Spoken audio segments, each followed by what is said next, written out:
siang pemirsa, Gunadarma TV kembali hadir menemani aktivitas yang Anda hari ini bersama saya Dinda Ayu Intania. Pemirsa, kemudahan berbelanja online ada di dalam genggaman tangan kita. Hanya dengan satu klik, barang apapun bisa sampai dengan tepat waktu di dalam genggaman kita.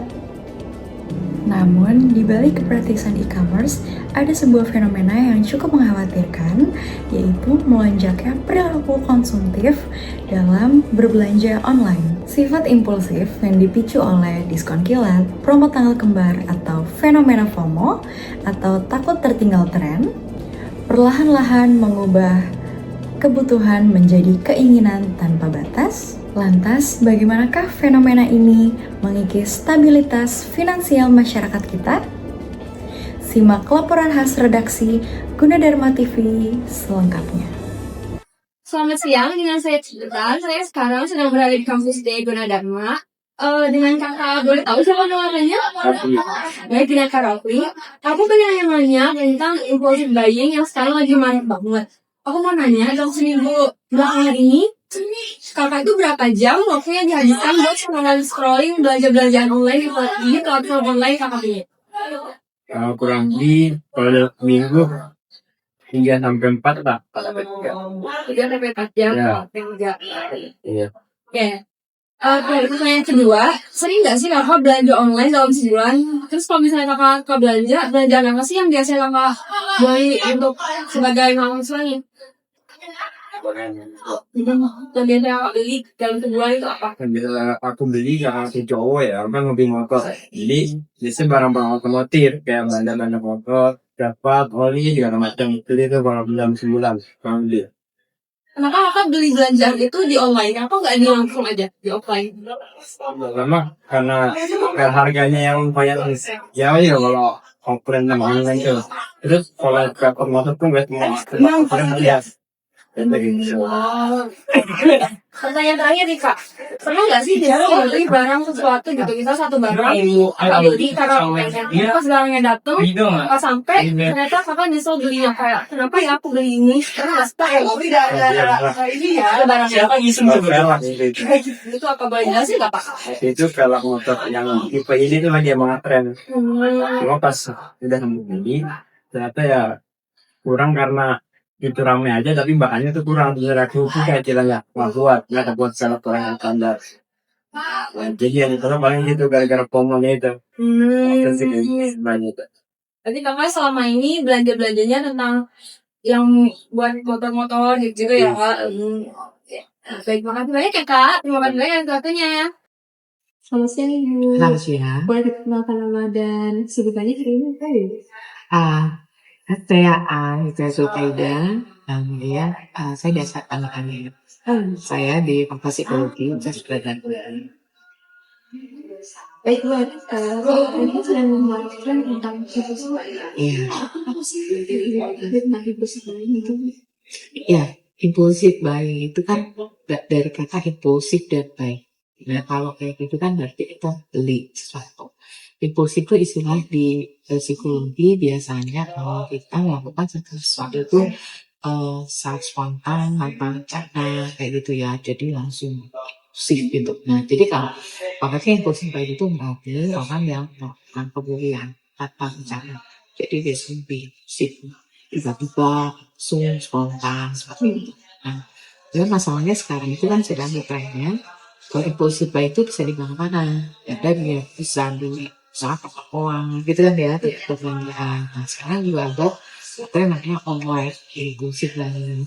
Nah, kalau kita bicara online impulsif buying berarti orang itu melakukan pembelian secara spontan. Itu tadi membeli media gitu, media digital. Sekarang sih katanya ya macam-macam gitu ya. Ya ada termasuk aplikasi. Iya, macam-macam ya aplikasinya. Ya itu konsepnya impulsif buying dan online impulsif buying. Untuk pertanyaan kedua, menurut ibu apa sih faktor yang paling besar menurut seseorang untuk impulsif buying itu? Iya, jadi kalau kita sebenarnya kita ngasih gambaran dulu bagaimana kita bisa mengatakan orang itu mengalami impulsif buying atau melakukan impulsif buying ya. Nah, Tadi kan sudah disebutkan nih, biasanya dia itu melakukan pembelian itu dengan spontan. Jadi misalkan karena sesuatu, kita bicara misalkan apakah ini misalnya spesifik online impulsive buying gitu kan ya. Nah, kalau kita bicara online impulsive buying, berarti kan sekarang itu aplikasi banyak. Kan sekarang ada um, Tokopedia, Shopee gitu kan ya.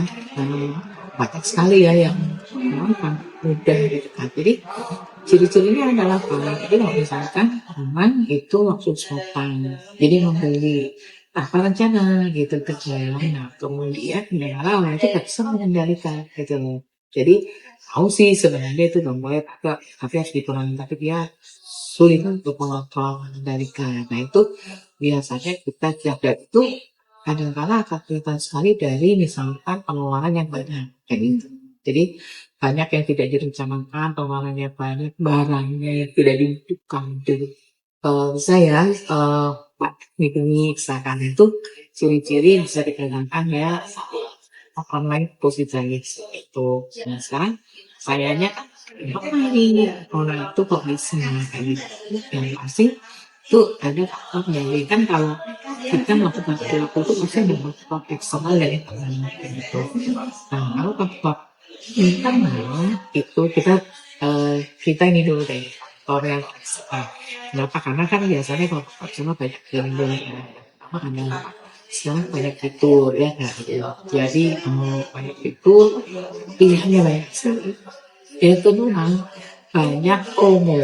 Iya, nah, jadi banyak promo itu harga yang kalau kita misalkan jalan itu hanya segitu mau diskon berapa gitu ya. Apalagi katanya kalau live chat gitu kan ya, wah itu udah makin banyak lagi itu kan seperti itu.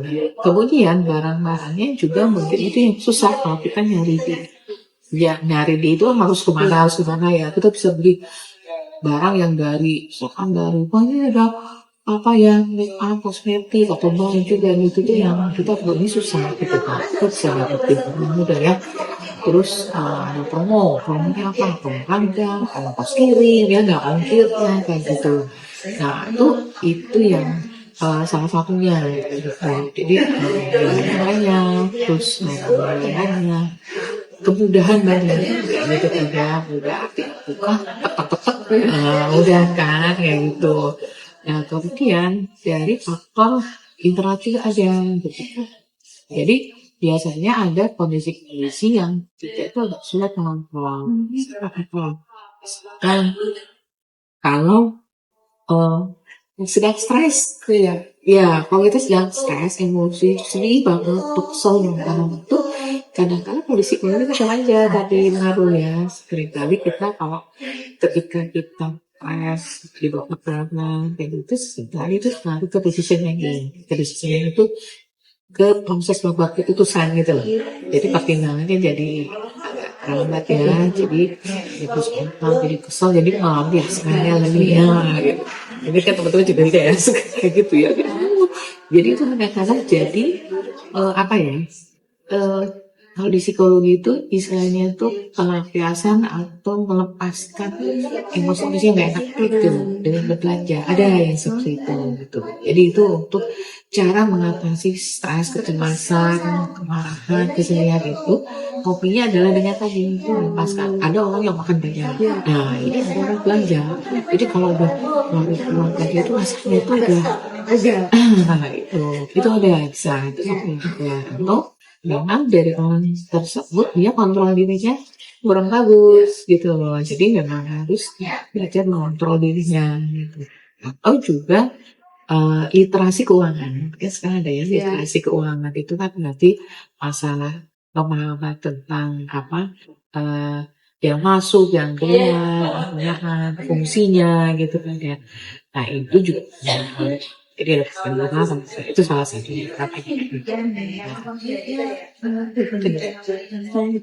iya silakan. Impossible itu bukan hal yang wajar atau bukan ini? Apakah itu menjadi perhatian atau menjadi perhatian? Iya, kalau kita istilahnya impulsif, kalau di psikologi kalau udah kata impulsif itu jadi masalah. Gitu. kalau kita belajar, tapi kalau sudah dikatakan impulsif istilah yang sudah menunjukkan masalah. Impulsif, kompulsif, kayak gitu. Disorder itu adalah masalah. Jadi tentu dikatakan impulsif berarti dampaknya memang negatif. Yaitu dampaknya bisa banyak macam, dari kita sendiri juga jadi masalah. Misalnya pengeluaran, ada pengeluaran, kita kan pengeluaran. Jadi kalau pengeluaran kebutuhannya kan jadi nggak bisa terpenuhi ya. Nah nanti dia ujung-ujungnya pada kalau saya pakai pinjaman orang kayak gitu kan jadi enak ya kayak gitu.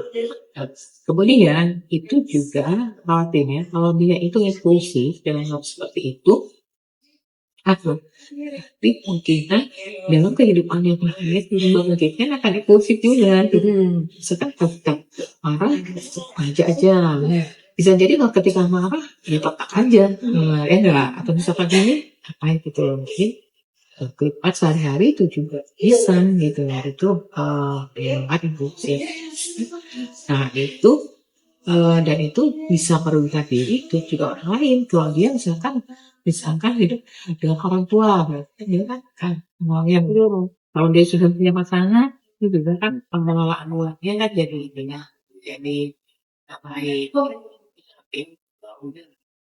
kan juga masih di atas ya. Mungkin ada beberapa hal yang bisa dilakukan, dirasakan ya dari pasti. Jadi tadi satu, kalau dari dalam diri berarti kita coba meregulasi emosi. Karena kita kalau meregulasi emosi, kita biasa belajar membuat putusan itu langsung. Jadi memang benar. Terus juga kita belajar untuk buat decision itu, buat keputusan itu selalu mempertimbangkan plus minusnya. Kalau psikologi itu ada namanya pendekatan kognitif. Jadi siapa kan membutuhkan fungsinya apa dibutuhkan ya misalkan. Nah itu kan dari jadi kita diolah dari dirinya, cara pikirnya tadi gitu kan, jadi apa? Nah berarti kan itu ada sama kasih kemana? Kita juga belajar masuk ke terus dihitung gitu.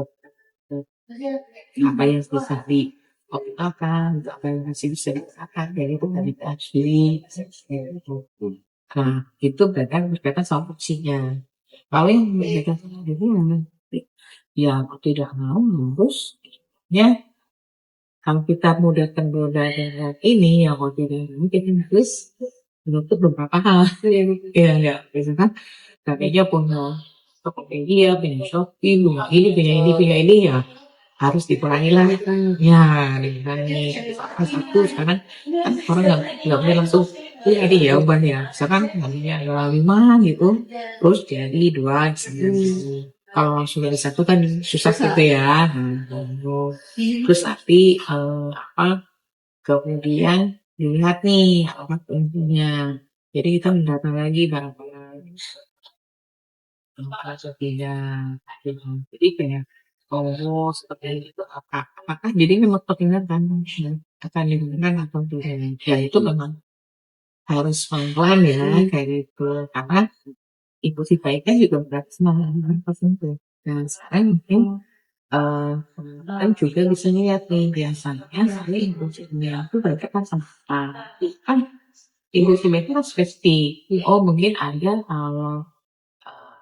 kan ya di pick up kan siswa tapi ada juga yang di fashion gitu ada yang misalkan di fashion ada yang baju gitu kan ya ada juga kubu misalkan ada yang apa ya pick up juga ada yang macam ya kayak nah itu di data nih data yang biasa dihitung impulsifnya itu saya bisa ngomong nah misalkan saya impulsifnya di baju gitu kan di baju itu di data itu dicek gitu kan sih yang saya butuhkan itu biasanya saya mahasiswa gitu saya itu kan ada ini sudah saya punya tuh ini gitu kan ya nah bisa ya tapi bagus banget ini bisa saya apa saya ada nggak ya kadang-kadang impulsif itu beli dan ternyata saya nggak punya gitu kan, aku saya sudah ada nanti pasti ini lagi itu udah beberapa kali aja kan ya kira-kira sudah cukup mudah-mudahan bisa diangkat sama-sama ya. Baik, selamat siang Tania di studio. Jadi kali ini saya sedang bersama Ibu siapa? Bu Syifa, Ibu Siva. Ibu Siva profesinya sebagai apa Ibu Siva? saya pedagang. Oh, Bu Siva seorang pedagang. Jadi di sini saya akan menanyakan beberapa hal Bu Siva. Menurut Ibu Siva ini gimana sih pandangannya Bu Siva tentang anak muda yang suka ngabisin duitnya buat belanja online? Aduh, menurut saya sih fenomena belanja online di kalangan remaja itu termasuk pemborosan ya, karena dikit-dikit belanja, dikit-dikit belanja, dikit-dikit paket, kayak gitu. Oh, sering gitu ya di rumahnya ya, Tante? Jadi gimana ya, harus dikontrol lah keuangannya buat remaja itu. Oke, terus kalau Bu Sivanya sendiri suka nggak belanja online gitu? Suka tiba-tiba ada paket di rumah punya Bu Siva gitu apa gimana? Dibilang suka sih dibilang enggak sih, kadang-kadang belanja, tapi kita bisa memanage pengeluaran buat belanja online itu sendiri. Oh, berarti sesuai kebutuhan aja ya Bu Siva ya? Betul. Nah, ngomong-ngomong lagi, pernah nggak sih Bu Siva tuh di rumahnya pernah ada konflik gitu sama suaminya gara-gara sering belanja online atau entah sama suami atau sama anaknya gitu, pernah nggak? Alhamdulillah sih nggak pernah, cuman pernah nasehatin anak saya biar nggak terlalu boros dalam belanja online itu. Oh, paling nasehatin aja ya? Iya, nasehatin aja, tapi alhamdulillah sih masih bisa ngerem. Oke, baik. Makasih Mama Siva atas waktunya. Saya kembalikan ke Tania di studio. Baik, selamat siang pemirsa. Hari ini dengan saya Fawas, saya akan mewawancarai 2 orang mengenai impulsif buying. Yang pertama, di sini ada Mas siapa? Dengan saya sendiri, Mas Evan. Oh, Mas Evan. Mas Evan, apa yang Mas Evan tahu tentang impulsif buying? Jadi impulsif buying menurut saya itu pembelian yang tidak wajar dan tidak terkontrol lah gitu. Oh, pembelian tidak terkontrol ya? Mas Evan sendiri pernah nggak impulsif buying? Pernah. Oh, beli apa ya? Pada waktu itu saya beli Hot Wheels diecast gitulah. Oh, oke. Mas Evan peminat Hot Wheels ya? Iya. Berarti Mas Evan ini kejadian sekali 2 kali atau lebih? Kalau misalnya ada voucher-voucher atau nggak diskon-diskon tertentu aja sih Mas. Oh, berarti Mas Evan ini sering terjebak dalam impulsif buying atau gimana? Sebenarnya sih kadang iya, kadang kagak. Berarti terjebaknya itu kalau apa nih? Kalau misalnya ada event besar kayak kemarin tuh contohnya tuh 77. Oh, Tuh. berarti kalau event kayak flash sale atau Ya, voucher gitu ya?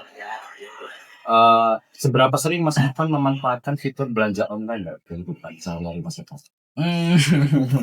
Sebenarnya sih tergantung ya. Tergantung lagi yang kayak tadi tuh saya bilang yang voucher itu kalau misalnya nggak ada voucher atau nggak diskon atau nggak gratis ongkir saya nggak bakal belanja. Berarti Mas Evan suka pakai voucher TikTok gitu? Kalau untuk TikTok sendiri saya belum pernah pakai. Oh, kalau kupon Mas Evan memang suka pakai. Kalau kupon tuh biasanya saya pakai di marketplace. Contohnya itu kayak Shopee, Tokopedia, Gigi. Oke. Mas Evan itu kalau belanja online itu buat pelarian atau self reward? Kadang-kadang tuh kalau misalnya gabut aja sih buat pelarian bukan mohon maaf salah self reward. Self reward. Iya. Berarti Mas Evan lebih self reward buat belanjanya.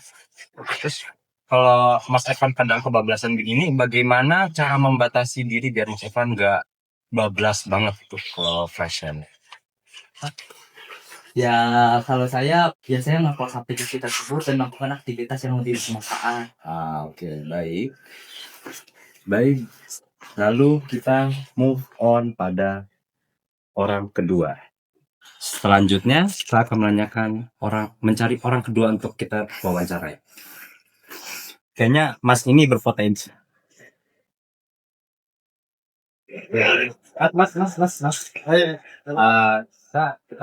Saya mau nanya dulu nih. Ya, Pak. Mas ini dengan Mas siapa? Saya Abdal. Oh, Mas Abdal. Oke. Apa yang Mas Abdal ketahui tentang impulsif buying? Menurut saya sendiri impulsif buying itu adalah kondisi ketika kita secara tidak sadar membeli barang tanpa terkendali. Oke. Mas Abdal sendiri pernah impulsif buying ya? Pernah sekali. Oh, barang apa itu yang di impulsif buying? Kebetulan saya tidak bersedia buat menjawabnya ya, karena itu barang pribadi. Oke. Baik. Seberapa sering Mas Abdal terjebak dalam impulsif buying? Misalnya kayak ada promo kecil ongkir atau diskon tengah malam. Mungkin kalau lagi tanggal kembar aja sih saya. Tanggal kembar. Iya. Oke. Seberapa sering Mas Abdal memanfaatkan fitur belanja online dalam kehidupan sehari-hari? Setidaknya sekali setiap bulan. Sekali setiap bulan. Berarti Mas Abdal ini bukan tipikal orang yang sering beli-beli ya. Jangan kayak ada voucher lah kayak gimana. Nah, karena saya kalau sekarang saya termasuk tipe yang mengendalikan diri dalam diri. Oh, berarti udah tobat. Oke. Kalau Mas Abdal itu belanja online itu sering dijadikan pelarian atau self reward? Kalau saya lebih sering dijadikan self reward aja. Self reward. Iya. Berarti Mas Abdal nggak suka voucher-voucheran gitu ya? Kalau kata voucher Shopee segala macam itu. Kalau voucher saya pakai voucher Tokopedia sih. Voucher Tokopedia. Iya. Tapi hanya sesekali aja jadi. Bagaimana cara Mas Abdal membatasi gini biar nggak bablas gitu, biar nggak ada promo flash sale atau tanggal kembar? Saya biasanya bikin rencana matang dari awal bulan. Pengeluaran saya akan terpakai buat apa saja gitu. Oke. Ya, tampaknya Mas Abdal adalah orang yang sangat mengendalikan diri ya. Beliau tidak suka belanja-belanja online. Terima kasih banyak Mas Abdal buat waktunya. Terima kasih Bang. Ya, mungkin sekian wawancara yang bisa saya ucapkan. Saya Fawas, terima kasih dan selamat siang. Baik pemirsa, kembali lagi dengan saya. Dari fenomena yang sudah kita bahas, dapat disimpulkan bahwa kemudahan teknologi memiliki banyak sekali manfaat. Namun, jika tidak digunakan secara bijak, hanya dapat memiliki kepuasan saat. Sebagai langkah pencegahan, biasakan menyusun skala prioritas dalam berbelanja dan batasi penggunaan dompet digital sesuai dengan kebutuhan Anda. Saya Dinda Ayu Intania, pamit undur diri. Terima kasih atas perhatian Anda. Sampai jumpa di kesempatan berikutnya.